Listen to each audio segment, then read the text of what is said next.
Okay, तो अभी हम बात करेंगे न्यूरोग्लियल सेल्स के बारे में। नर्वस सिस्टम होती है, उसमें सिर्फ नर्व्स और न्यूरॉन्स ही प्रेजेंट नहीं होते, तो इसके अलावा कुछ सेल्स होती है जिनको हम कहते हैं न्यूरोग्लियल सेल्स। ठीक है, न्यूरोग्लियल का मतलब क्या होता है? Neuro means related to nervous system, and glia, ये जो वर्ड है ग्लिया, इसका मतलब होता है ग्लू। ठीक है, ग्लू मतलब वो चिपकाने वाला जो ग्लू होता है ना, वैसे। तो इससे आपको इसका जो फंक्शन है वो समझ में आ जाएगा। मतलब ये क्या करता है, ये बाकी जो सेल्स है हमारी, जो नर्वस सिस्टम की सेल्स है, जैसे न्यूरॉन्स है, इसको पकड़ के रखता है। ठीक है, ग्लू के जैसे पकड़ के रखता है। ओके, इनके और भी नाम हैं न्यूरोग्लियल सेल्स के, जैसे इनको कहा जाता है सपोर्टिंग सेल्स। ठीक है, सपोर्टिंग सेल्स भी कहा जाता है इनको, या इनको कहा जाता है नॉन एक्साइटेबल सेल्स।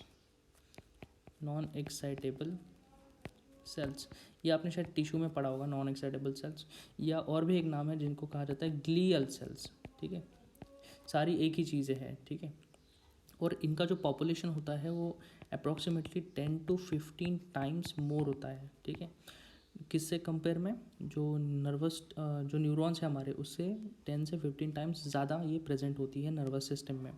ठीक है, तो इसको ब्रॉडली दो चीज़ों में डिवाइड किया जाता है। इसको अगर स्टडी करना है तो दो चीज़ों में दो तरीके से हम इसको स्टडी कर सकते हैं। मतलब डिवीजन इसका इसमें होता है।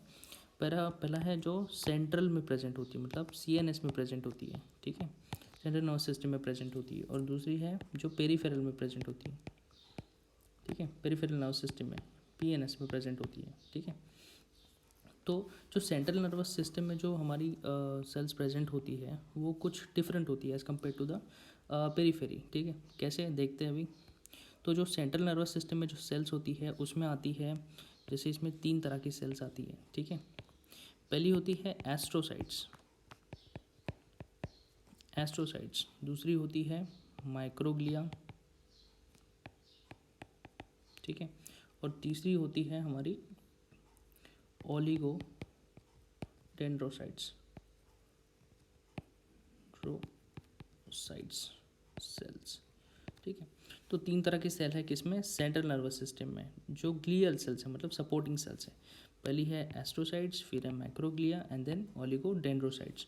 और जो पेरीफेरी में प्रेजेंट होती है वो होती है 2 तरह की सेल्स। इसमें 2 आता है क्लासिफिकेशन। पहली होती है श्वान सेल्स, जो हम डिस्कस कर चुके हैं। श्वान सेल्स, ये आपको पता है।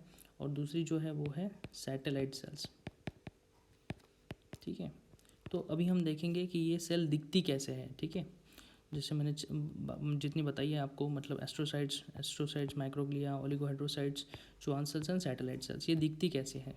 तो देखिए, यहाँ पे मैंने कुछ डायग्राम्स बनाई हैं। तो जैसे पहली एस्ट्रोसाइट्स है हमारी, पहली सेल जो है हमारी एस्ट्रोसाइट्स है। तो एस्ट्रोसाइट्स ये जो होती है, एस्ट्रो मतलब होता है स्टार्स। ठीक है, ये स्टार से रिलेटेड टर्म है। तो स्टार के जैसे दिखने वाली जो सेल है दैट इज़ एस्ट्रोसाइट। तो ये हमारी स्टार जैसी दिखने वाली सेल है। तो ये जो सेल होती है ये सेंट्रल नर्वस सिस्टम में मिलती है। और ये कैसे होती है? इसके पास फूड प्रोसेसेस है। देखो ये क्या है, ये सारी फूड प्रोसेसेस है। फूड प्रोसेस मतलब पैर जैसे इसके पास प्रोसेसेस है।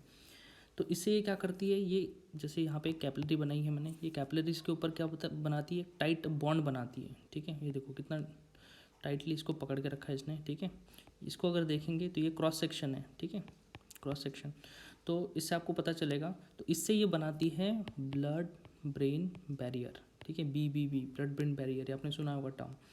तो इससे क्या होता है कि कुछ जो चीज़ें हैं वो ब्रेन के सर्कुलेशन में जा सकती है, कुछ जो चीज़ें वो नहीं जा सकती है। This is because of the astrocytes.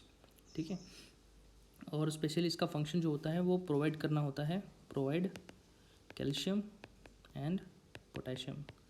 ये नर्व ट्रांसमिशन में काफ़ी सारी इंपॉर्टेंट चीज़ है इसकी। तो ये कैल्शियम एंड पोटेशियम को प्रिजर्व करने का काम, प्रोवाइड करने का काम करती है। ठीक है, तो दूसरी जो सेल्स है हमारी वो है हमारी माइक्रोग्लियल सेल्स। ठीक है, माइक्रोग्लियल, अब इसके नाम में माइक्रो है, मतलब ये क्या होगी, ये स्मॉल सेल्स होती है, काफ़ी स्मॉल होती है। ठीक है, इसके बाद में ये मोनोसाइट से बनती है। मतलब मोनोसाइट आपको पता होगा, ब्लड में पढ़ाया होगा मैंने। मोनोसाइट की सेल्स जो होती है, इसका मेन फंक्शन होता है मोनोसाइट्स का, वो होता है फैगोसाइटोसिस। फैगोसाइटोसिस। ठीक है, फैगोसाइटोसिस का मतलब होता है कि ये जो माइक्रो ऑर्गेनिज्म होते हैं, जो डेड सेल्स होते हैं, उनको क्या करते हैं, इनगल्फ कर लेते हैं, खा लेते हैं। ठीक है, और इसीलिए इनको क्या कहा जाता है, इनका और एक नाम है, इनको कहा जाता है मैक्रोफेजेस ऑफ CNS की क्या है, ये मैक्रोफेजेस है, ठीक है। तो this is all about the microglial cells. Okay, ये माइक्रोग्लियल सेल्स यहाँ पर डायग्राम में देख सकते हैं आप। उसके बाद में जो हमारी नेक्स्ट सेल थी, जो थर्ड नंबर की सेल है हमारी, वो है ओलिगोडेंड्रोसाइट्स ना। ओलिगोडेंड्रोसाइट्स क्या है? जैसे मैंने आपको च्वान सेल्स पढ़ाई थी, ठीक है, मैंने आपको माइलिन शीथ पढ़ाया था, उसमें बताया था कि हाँ कैसे च्वान सेल्स माइलिन शीथ बनाती है, ठीक है। लेकिन वो कहाँ होती है? वो पेरिफेरल नर्व सिस्टम में होती है। ये हम यहाँ पे हम CNS की बात कर रहे हैं, ठीक है, सेंट्रल नर्वस सिस्टम की बात कर रहे हैं। तो ओलिगोडेंड्रोसाइट्स वो सेल्स होती है, ये वाली सेल्स, जो क्या बनाती है? माइलिन शीथ बनाती है, ठीक है, माइलिन शीथ बनाती है। कहाँ? तो सेंट्रल नर्वस सिस्टम में बनाती है, ठीक है। और ये कैसी सेल्स हैं? ये इनका और एक नाम भी है, इनको कहा जाता है ओलिगोडेंड्रोग्लिया। ओलिगोडेंड्रोग्लिया, ठीक है, ये भी इनको कहा जाता है। और ये क्या करती है? ये सपोर्ट प्रोवाइड करने का काम करती है। मतलब CNS में क्या करती है? CNS के जो न्यूरॉन्स हैं उनको सपोर्ट करती है, ठीक है, एंड माइलिन शीथ प्रोवाइड करती है। तो दिस इज ओलिगोडेंड्रोसाइट्स। अब जो बची दो सेल्स है जो हमारी PNS में प्रेजेंट होती है, ठीक है, PNS में, पेरिफेरल नर्वस सिस्टम में प्रेजेंट होती है, वो हमारी दो है, एक है च्वान सेल्स और दूसरी है सैटेलाइट सेल्स। तो च्वान सेल्स में हम पहले भी डिस्कस कर चुके हैं च्वान सेल्स के बारे में। ये जो यहाँ पे येलो कलर की सेल्स नज़र आ रही है ना, तो ये क्या है? हमारी च्वान सेल्स है, ठीक है।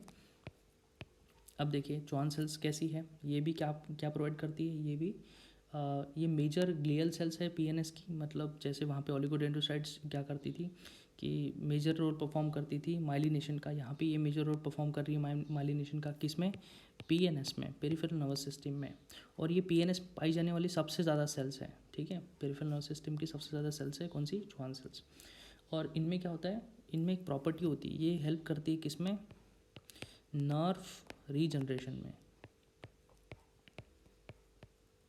ठीक है। मतलब अगर कोई नर्व डैमेज हो जाती है तो ये उसको रीजनरेट कर सकती है, उसको जोड़ सकती है, ठीक है। ये हमारी च्वान सेल्स है। इसके बाद में जो दूसरी सेल है हमारी, वो है सैटेलाइट सेल। ये भी कहाँ पाई जाती है? ये PNS में पाई जाती है, ठीक है। अब सैटेलाइट सेल कैसी होती है? ये एक्चुअली नर्व के जैसे ही सेल बॉडी है नर्व का, ठीक है, ये सेल बॉडी के ऊपर PNS में मिलेंगी आपको, ठीक है। PNS सेल बॉडी के ऊपर प्रेजेंट होती है और PNS में पाई जाती है। इसका फंक्शन क्या होता है? तो इसका मेन फंक्शन ये होता है कि ये क्या करती है? फिजिकल सपोर्ट प्रोवाइड करती है, फिजिकल सपोर्ट देती है। किसको फिजिकल सपोर्ट देती है? PNS में जो नर्व्स है, मतलब ये सपोज PNS की नर्व है, तो इसका जो बॉडी है, सेल बॉडी है, उसको ये सपोर्ट करने का काम करती है, ठीक है। और ये कहाँ प्रेजेंट होती है? Exterior surface of PNS। मतलब ये जो सेल बॉडी है इसके ऊपर प्रेजेंट रहेगी, सपोज यहाँ पे ऐसे ऐसे प्रेजेंट रहेगी, ठीक है। These are the satellite cells. So this is all about the neuroglial cells. Neuroglial या आपको हो इसको supporting cells, non excitable cells या ग्लियल सेल्स।